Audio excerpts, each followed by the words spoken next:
नमस्कार, मैं हूं पंडित कैलाश चंद्र जोशी और आप देख रहे हैं मेरा यूट्यूब चैनल संस्कृत विशेष।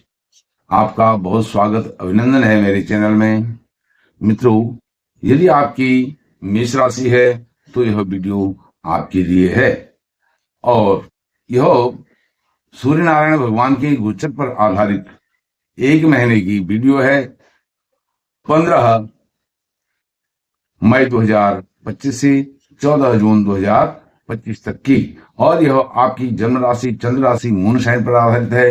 यदि आप अपनी जन्म पत्रिका का विश्लेषण कराना चाहते हैं तो वीडियो पर चल रहे नंबर पर आप संपर्क कर सकते हैं। एक और निवेदन आपसे करना है, यदि वीडियो का कंटेंट आपको अच्छा लगे तो वीडियो को लाइक करें, शेयर करें, चैनल को सब्सक्राइब करके मुझे सहयोग प्रदान करें तथा कमेंट बॉक्स में ओम सूर्याय नमः, ओम सूर्याय नमः अवश्य लिखें। इन सब कार्यों के लिए कोई पैसा खर्च नहीं होता है। विषय पर आते हुए मेष राशि के जातकों के लिए आपके पंचम भाव के स्वामी अर्थात आपकी उच्च शिक्षा, संतान भाव के स्वामी सूर्य नारायण आपके घर के भाव में जा रहे हैं, आपके दूसरे घर में जा रहे हैं, वाणी के भाव में जा रहे हैं। तो यह आपको एक महीने में वाणी से किस प्रकार से लाभ देने वाले हैं और किस प्रकार से आपकी फेस वैल्यू को बढ़ाने वाले हैं, इसके अलावा बहुत कुछ इस वीडियो में है। आप वीडियो के आरंभ से अंत तक बने रहेंगे। आपके उच्च शिक्षा भाव के स्वामी सर्वप्रथम 14 मई के बाद 15 मई से ही आपके वाणी भाव में जाएंगे और अपने ही नक्षत्र कृतिका नक्षत्र में रह के वह आपकी वाणी को और प्रखर बनाएंगे, ओजस्वी बनाएंगे, तेजस्वी बनाएंगे, अर्थात आपकी वाणी को धार देंगे। अर्थात पंचमेश होकर के, उच्च शिक्षा भाव के स्वामी होकर के, यदि आपने नीट की परीक्षा दे रखी है या जेईई की परीक्षा दे रखी है, बीटेक की परीक्षा दे रखी है, कॉम्पिटिटिव एग्जाम दे रखा है, तो उसका रिजल्ट यदि इस बीच में आता है या इस बीच में दिया हुआ है तो आपका रिजल्ट बहुत अच्छा आने वाला है। यदि आप 25 मई तक कोई इंटरव्यू देने वाले हैं, साक्षात्कार देने वाले हैं, परीक्षा देने वाले हैं, वो परीक्षा भी बहुत आपकी सफल होने जा रही है। और साथ में यदि आपकी कहीं पर सिलेक्शन के लिए कोई काउंसलिंग होने वाली है, आपका रिजल्ट आने वाला है, इंटरव्यू होने वाला है, जॉब से संबंधित रिजल्ट आने वाला है या जॉब के लिए इंटरव्यू साक्षात्कार होने वाला है, वह भी यहाँ पर सफलतादायक आपको दिखाई दे रहा है। और साथ में जब सूर्य नारायण भगवान जहां विराजमान होते हैं वहां पर वह क्या करते हैं, वह विराजमान होकर के उस घर को तेज देते हैं, प्रकाश देते हैं, अंधकार को दूर कर देते हैं, चेतना देते हैं, जागृति देते हैं, प्रकाश देते हैं। तो यह आपके दूसरे भाव, जो आपके घर का, कुटुंब का, परिवार का भाव है, धन का भाव है, उसमें प्रकाश कर रहे हैं। किसी भी प्रकार से इसमें मनमुटाव हो गया था घर परिवार में, भाई बंधुओं में, माता पिता के साथ, किसी भी के साथ परिवार में, तो वह विवाद को समाप्त करेंगे। 15 मई से 14 जून के बीच में वो सब रिजॉल्व हो जाएंगे। आप इन सारे विवादों से निपट जाएंगे और आप सुकून से अपना जीवन यापन करने लगेंगे।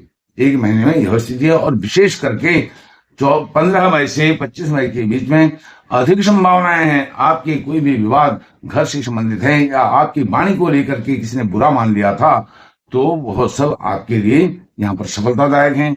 और आपके जो गुस्से के कारण आपको गुस्सा जल्दी आता है, मेष राशि के जातक हैं, गुस्सा आना बहुत स्वाभाविक है। और अभी सूर्य नारायण भगवान उच्च के होकर के आपके धन भाव में गए हैं और पंचमेश होकर के गए हैं।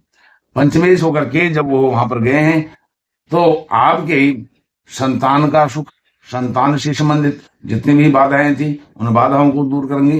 अर्थात आपके 5वें घर को भी वो सुरक्षित कर रहे हैं, जागृत कर रहे हैं, प्रसन्न कर रहे हैं, उसमें भी मोटिवेशन दे रहे हैं। आपके संतान को लेकर के आप बहुत जागरूक होंगे एक महीने के लिए। और संपूर्ण महीने में आपके यदि प्रेम संबंध हैं वो प्रगाढ़ होंगे। यदि कहीं प्रेम संबंधों में कहीं फ्रॉड हुआ है वह भी आपके समझ में आएगा, उससे भी आप अच्छी तरह से रिजॉल्व कर पाएंगे। और विवाह नहीं हुआ है, विवाह भी आपका बहुत जल्दी ही 15 मई से 14 जून के बीच में होने की प्रबल संभावना है। प्रबल योग बनते हुए दिखाई दे रहे हैं। अब आपको बताता हूं कि सूर्य नारायण भगवान 25 मई से 8 जून तक चंद्रमा के रोहिणी के नक्षत्र में रहेंगे, तो आपको चौथे भाव का भी सुख देंगे, अर्थात पांचवें भाव का, चौथे भाव का सुख, दोनों का सुख आपको मिल रहा है।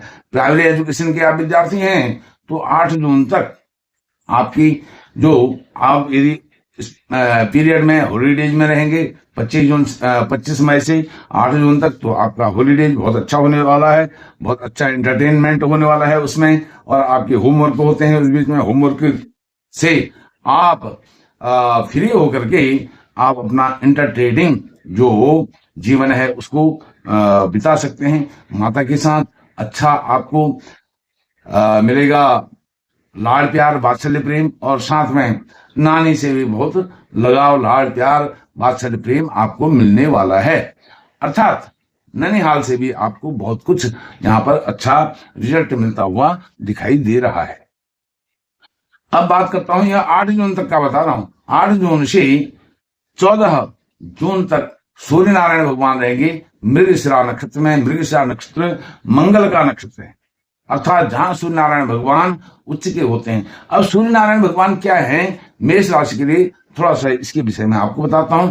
सबसे पहले मेष राशि के जातकों के लिए सूर्य नारायण भगवान कारक होते हैं, पंचमेश होते हैं, और साथ में वह पंचमेश होकर के आपकी राशि को बहुत अच्छा बूस्ट देते हैं, एनर्जी देते हैं, मोटिवेशन देते हैं, सकारात्मक परिणामों को देने के लिए ही सकारात्मक ऊर्जा भरते हैं, नकारात्मकता दूर हो जाती है। और साथ में यहां पर जो मंगल हैं आपके अष्टम भाव के स्वामी भी होते हैं मेष राशि के जातकों के लिए। तो अष्टम भाव क्या है? अष्टम भाव आपका मृत्यु स्थान है, आपकी आयु को क्षीण करने वाला है, दुख को, आदि व्याधि को देने वाला है, टेंशन को देने वाला है, स्ट्रेस डिप्रेशन को देने वाला है, टेंशन को देने वाला है। लेकिन सूर्य नारायण भगवान दूसरे घर में बैठ करके पूरे 1 महीने आपको आपके अष्टम भाव को पूर्ण दृष्टि से देखेंगे। तो यह अष्टम भाव को 8 जून से 14 जून तक तो वो प्रभावित कर रहे हैं, अच्छा प्रभाव दे रहे हैं। लेकिन सूर्य नारायण भगवान अपनी दृष्टि से अपने जो एस्पेक्ट है उनका, उस एस्पेक्ट से पूरे 30 दिन 1 महीने के लिए अपनी दृष्टि उसमें दे रहे हैं। जहां सूर्य नारायण भगवान की दृष्टि पड़ती है, उनकी दृष्टि केवल एक दृष्टि है, सप्तम दृष्टि है, 180 अंश पर वह अपने जहां विराजमान है वहां से अगली राशि को 180 अंश पर देखते हैं, सीधी दृष्टि से देखते हैं। वह टेढ़ी दृष्टि से कभी नहीं देखते हैं, तिरछी दृष्टि से नहीं देखते हैं, वक्र दृष्टि से नहीं देखते हैं। तो यह उनकी बहुत खूबसूरती है। और इसलिए आपको जो आदि व्याधि किसी भी प्रकार की कोई परेशानी है, जैसे कि मेष राशि के जातक अभी 7.5 के प्रभाव में भी आए हुए हैं, लेकिन उनके लिए सूर्य नारायण भगवान का पहले उच्च का होना, अब दूसरे घर में जाना, दूसरे घर में से फिर सीधे अष्टम भाव पर दृष्टि देना, पंचमेश होकर के आपके जितने भी परीक्षाएं हैं, जितने भी आपके संघर्ष हैं, प्रतिस्पर्धाएं हैं, उनको सब सॉल्व करने वाले हैं।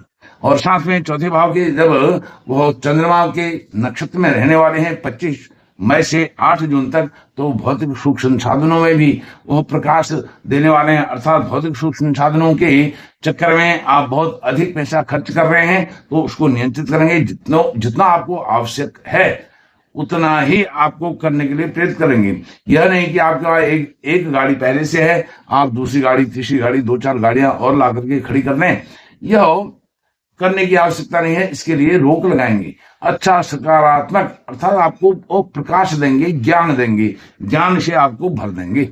जैसे मैंने आपको कहा कि सूर्य नारायण भगवान आपके इन 5 भावों को पूर्ण रूप से प्रभावित कर रहे हैं।